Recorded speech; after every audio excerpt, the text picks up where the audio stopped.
What's going on, everybody? Mortem here, this time bringing you a video about Kriegsfront Tactics, a tactics title, if you'd believe it, set in an alternative 1970s Southeast Asia, where we're going to be playing as the squad of mechs here that we're going to be taking across various combat encounters in what I'm told is procedural, by the game's Steam page specifically. Now, as with any good mech game, we'll be customizing and upgrading these mechs as we go, trying to keep our soldiers alive. But in addition to that, the reason I'm taking a look at this is because Kriegsfront, I think, does a couple of cool things that could make it a really fun title for people to engage with when it releases. That said, we do not currently have a full-blown release date for this, as what I'm showing you is from the recently released prologue of the game, which is effectively an extended demo. This is an indie title, so I don't know exactly what we're looking at in terms of team size or expected timelines, etc. But with all of that said, let's actually dive into what this game is about, starting with the outside of combat stuff. Now, surprisingly, instead of something more akin to a mission board that you might expect from something like a tactics game, it seems we're going to be moving across a sort of world map that we're going to be encountering locations and wandering squads of other mechs. And these locations can either be little text events granting you ammo or resources, or in the case of a garage, you can find a place to heal up, at least in a limited fashion, before swapping out all your mech parts and customizing exactly what they have going on. And then, of course, some of these also constitute actual battles we'll have to get into. Now, with this game apparently leaning on procedural generation in some way, I am curious to know if these maps are set in stone, or if this is the procedural element, or if it's just like a mix of these. I'm not exactly sure, but it does add that little bit of exploration and surprise in terms of what you find in any given area that I thought was a little bit of fun, at least to engage with. But let's talk about that mech customization. So at garages,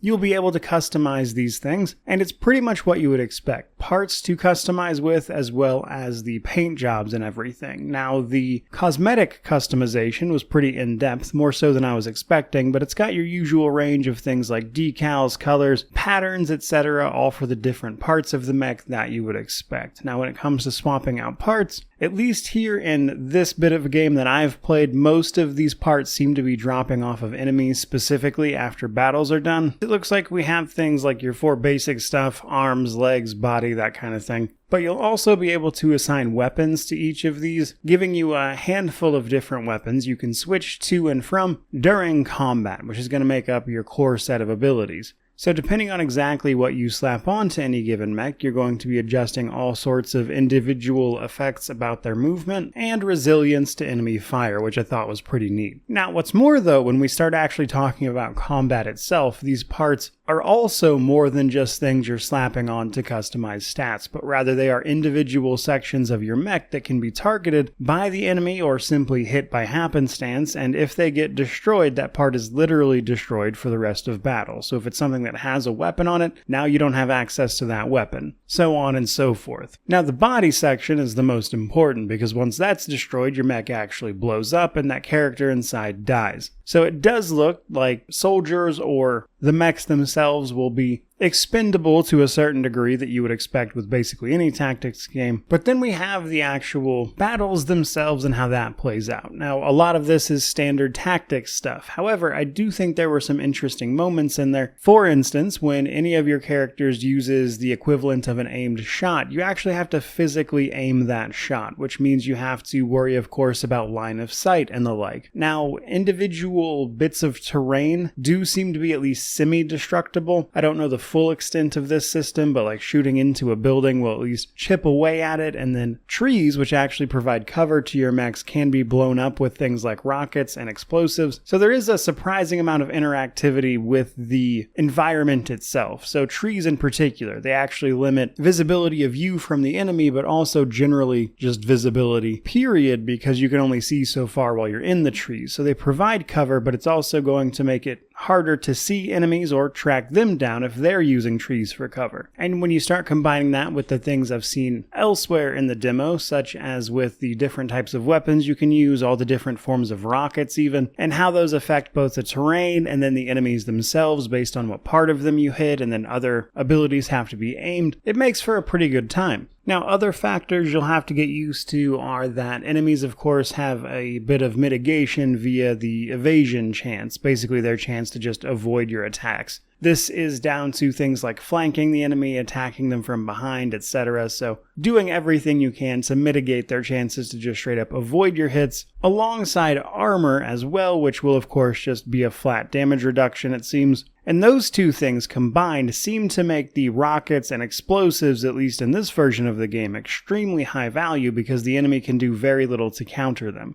which I think might be something they want to focus on balancing out as they move towards release. And while they're at it, if they could add some quality of life features such as speeding up the enemy's turn, or providing you an option to do so, at least I think would go a long way. Because as it stands, I think these battles go on a little bit longer than they really need to, and, turn-based is obviously a little slower in many ways than something like a real-time with pause game, but I think there's some adjustments they could make here to speed these battles up and make them a little snappier. And at least for me, those things would go a long way for making this a bit more fun and easier to recommend to others. As it stands, I think that's about everything I wanted to mention on this particular title. I just thought it was pretty cool with what I had seen, and while it's a straightforward enough concept that I've definitely seen done other places, I had a lot of fun with this one, and thus I wanted to share it with you. So I certainly hope you enjoyed it, found it informative, all that. If you did, don't forget to like, comment, subscribe, all that YouTube jazz. But regardless of any of that, truly, just thank you so much for watching. I really do appreciate it. May you wander in wisdom and have an amazing day.